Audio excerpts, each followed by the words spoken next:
এই যে আমি সঙ্গীতা বলছি, সঙ্গীতাস লাইফস্টাইল থেকে। দেখছেন তো এগুলো খুঁড়ে খুঁড়ে দিচ্ছি। কেন খুঁড়ে দিচ্ছি?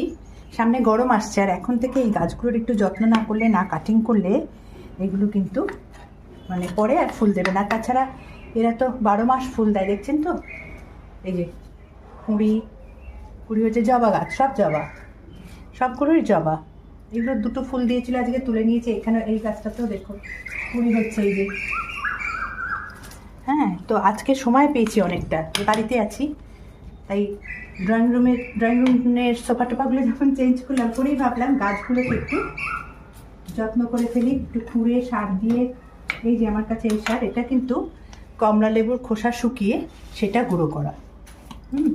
এই ঘরোয়া এগুলো দিই, চাল ভেজানো জল দিই, তাতে কি হয় না, নর্মাল এই ফুলগুলো আপনাদের একটুখানি দেখিয়েছি ছবিতে, ফুলগুলো বেশ ভালো হয়, বড় বড় হয়, এই আর কি। আর এই কাজের মধ্যে থাকলেও তো ভালো লাগে, সময়টা চটপট কেটে যায়। আচ্ছা, অবশ্য বাড়িতে কিছু গেস্টও আসবে, সেই জন্য একটুখানি এগুলো করেই চটপট একটু তৈরি হয়ে নেব, তাই ভাবলাম আপনাদেরকে একটুখানি শেয়ার করে নিই।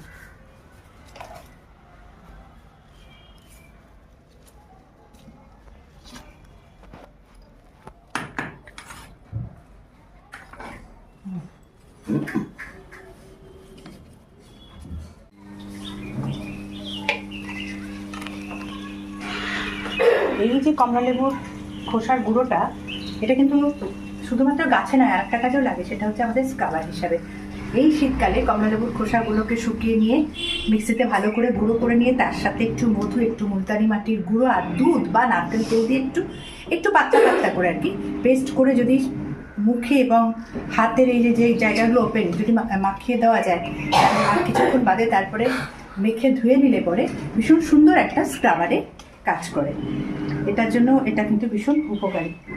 ব্যাস, আজকে অনেকগুলো গাছ একদম সারা বাড়িতে যত আছে সব কটাই কমপ্লিট হয়ে গেল মোটামুটি। আসলে ছুটি বা মানে একটা দিন সময় পেলে না, আমি বসে থাকতে পারি না, একটু করে চলি। আমার শাশুড়ি মা বলতেন আমার পায়ের তলায় বোধহয় সর্ষে গেছে। যাই হোক, হয়ে গেল মোটামুটি গাছের পরিচর্যা, এখন চলতে থাকুক। দেখা হবে আবার নেক্সট ভিডিওতে।